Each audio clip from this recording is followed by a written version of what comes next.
si un chrétien meurt avec un péché qu'il n'a pas eu le temps de confesser, peut-il encore entrer dans le royaume de Dieu? Certaines personnes disent « une fois sauvé, toujours sauvé ». Mais Jésus a dit « non, je vous le dis, mais si vous ne vous repentez, vous périrez, tous également ». Voilà l'une des plus grandes incompréhensions concernant la repentance, et cette vérité peut décider de ton éternité. Alors écoute jusqu'à la fin. D'abord, beaucoup se trompent sur ce qu'est réellement la repentance. Ils pensent que se repentir, c'est pleurer, ressentir de la culpabilité ou simplement dire « Seigneur, pardon ». Mais non. Dans la Bible, le mot grec utilisé est métanoïa.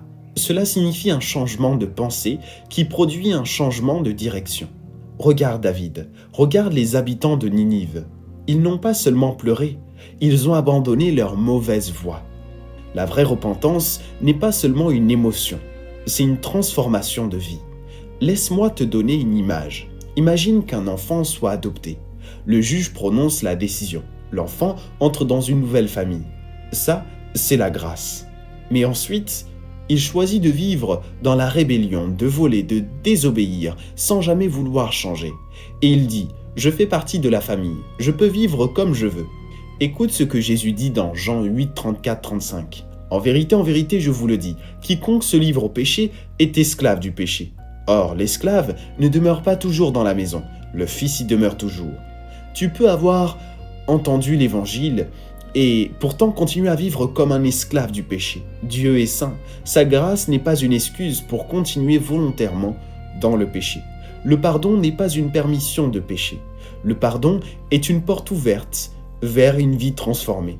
Et si tu utilises la grâce comme justification pour rester dans le péché, alors peut-être que tu n'as pas encore réellement compris la grâce.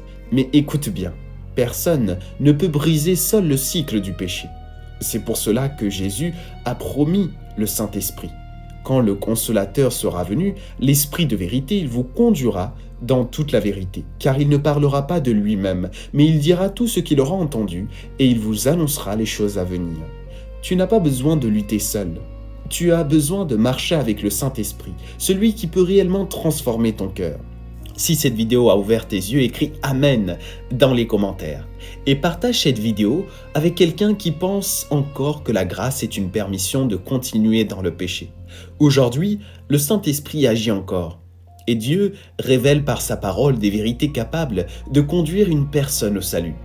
Si tu veux apprendre à connaître ces vérités, marcher avec Jésus et te préparer pour le royaume de Dieu, je t'invite à rejoindre notre groupe d'études bibliques en ligne. Choisis simplement un moment pour écouter la parole de Dieu avec nous. Le temps de Dieu approche et Dieu cherche encore des cœurs prêts à lui appartenir. Es-tu prêt à marcher avec lui ?